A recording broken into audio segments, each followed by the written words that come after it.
Welcome to Justice for All. Today we have a very exciting podcast. Uh, I am here with Mr. Muhammad Omer Soomro. He is a lawyer, he is a partner and legal head at RIA. Currently, he is serving as a law minister in three sectors, that is law, religious affairs, and the human rights.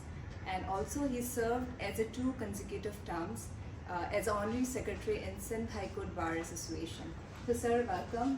Thank you so much for giving your precious time. I know you are extremely busy these days.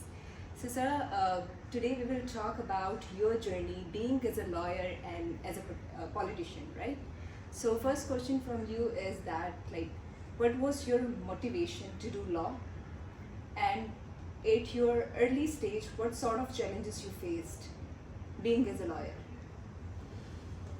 Well, initially, when I was setting out to plan a career, I wanted to join either the Pakistan Foreign Service or be a police officer or a DMG officer. But when I was studying in England, I met a number of young civil servants who discouraged me. And they said that the civil service has taken a turn somewhat for the worse. And us waqt, there was a two-party system pretty much. So the young civil servants felt that they were being branded as being loyal to one party and being disloyal to the other. So every 2.5 years, when there was a change of government, these young officers, men and women, felt unsettled, and they were transferred out or kept as OSDs, which means no posting at all, but reporting to the parent department. So they discouraged me, and I sought advice from my father.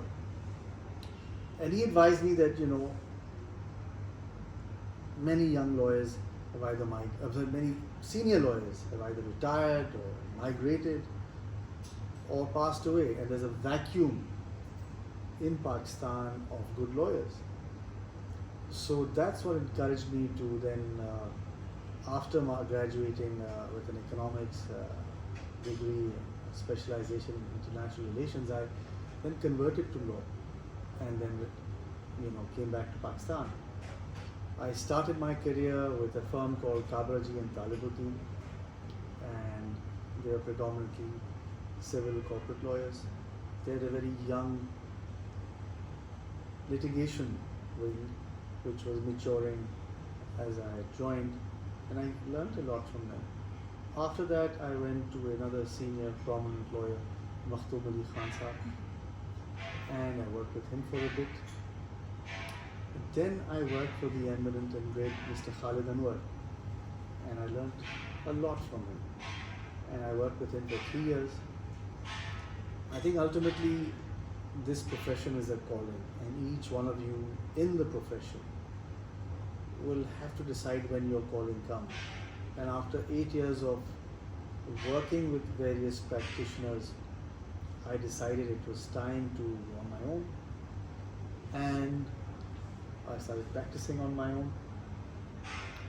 And my office was very close to the High Court here in Karachi, right next to the passport office. And I started practicing from there. 2 years into my own practice, I received a call from perhaps the best corporate lawyer in Pakistan, S.M. Rizvi Sahab, and he said he wanted to have a chat with me, and it wasn't a friendly chat, it was actually going to be for an interview. And I thought to myself, I'm quite well settled, why do I need to be interviewed? Anyway, went across to see him, and he had said that they needed a partner in their firm, because their founding partner, Mr. Faiz Isa Sahab, now Chief Justice Faiz Isa Sahab, had left for the Balochistan High Court. And so I joined Rizvi Isa, Afridian Angel, RIA as it's abbreviated. I spent about almost 15 years there, and it's been great. It's a very meritocratic firm in as much as nobody's related to anybody. It's a great team of young and not so young lawyers, and I'm quite happy. So, next question is, you served like 52 consecutive terms as a honorary secretary Sindh High Court Bar Associations, right? So at that time, what are the these are the highest achievement during that time period? Like any gigantic issues on which you and your team work, and those problems were resolved during that time period. But I think when I was contesting elections at the Sindh High Court Bar Association for the position of honorary secretary, I felt the most important issue was that of the vilification and victimization of Mr. Justice Qazi Faiz Issa and his wife Ms. Sarina Issa. That there was a campaign from within the judiciary and from outside to tarnish him and to remove him.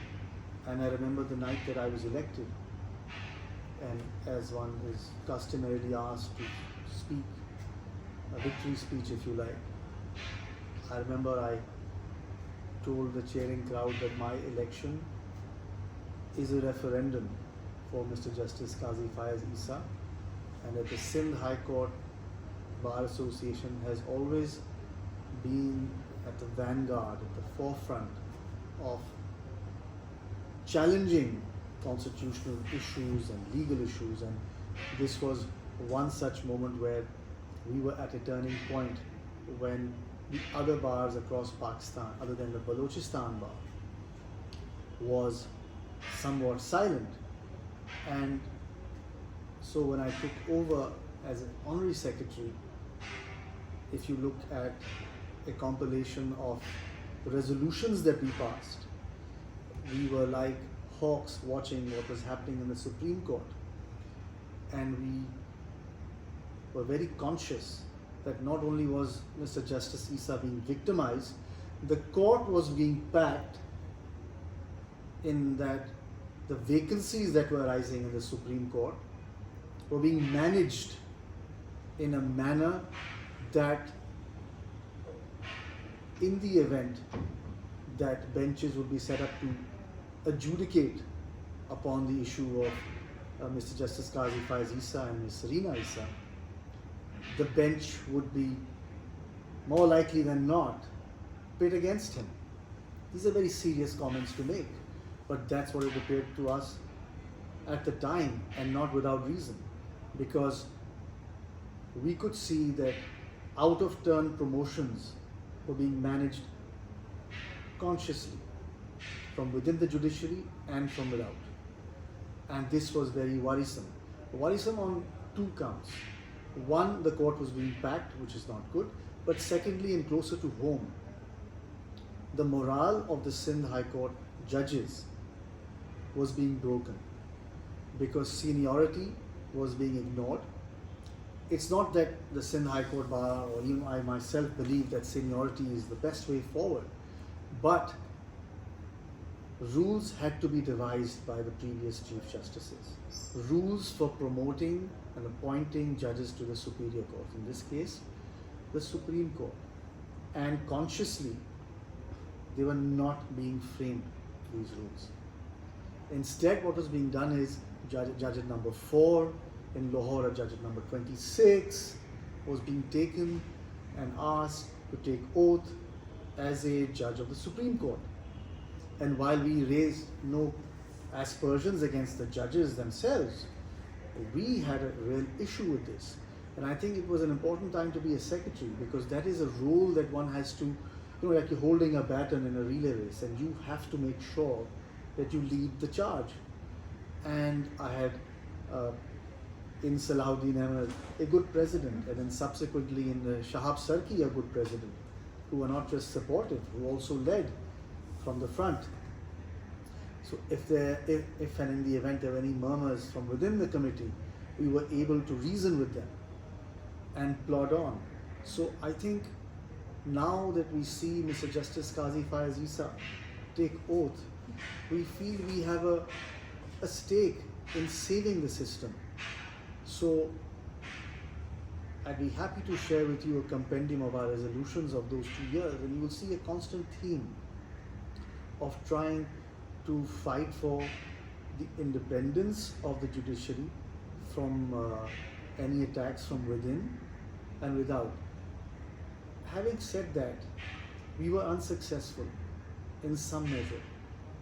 We failed in some measure because those out of turn appointments still took place.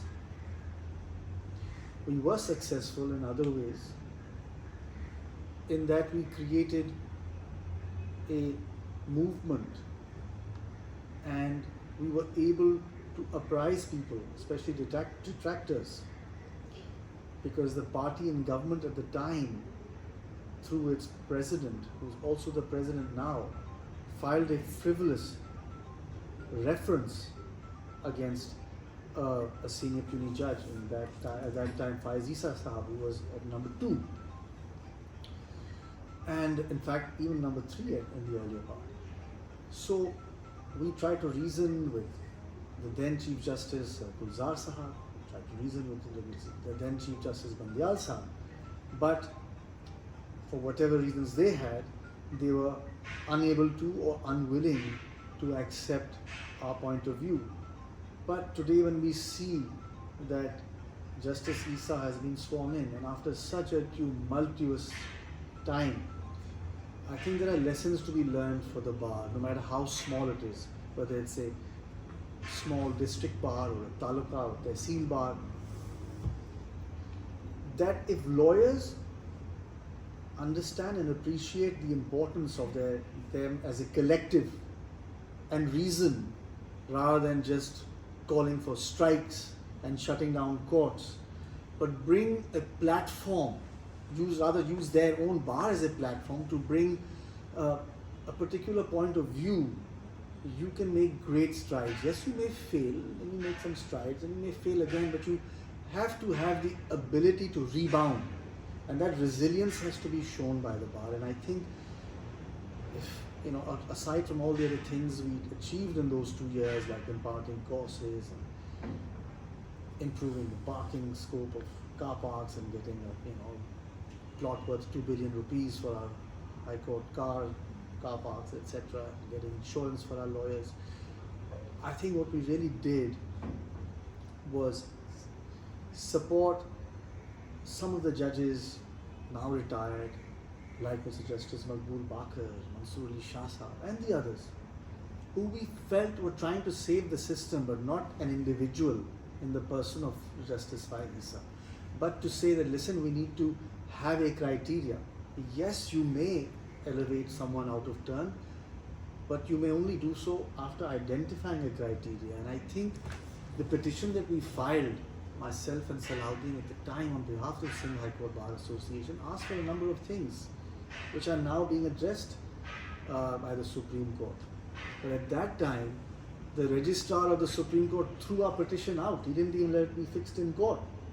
We were asking that the Chief Justice of the Supreme Court, or any court, Chief Justice of any provincial court, should not have the power to decide the roster, which bench and which judges will hear what type of case.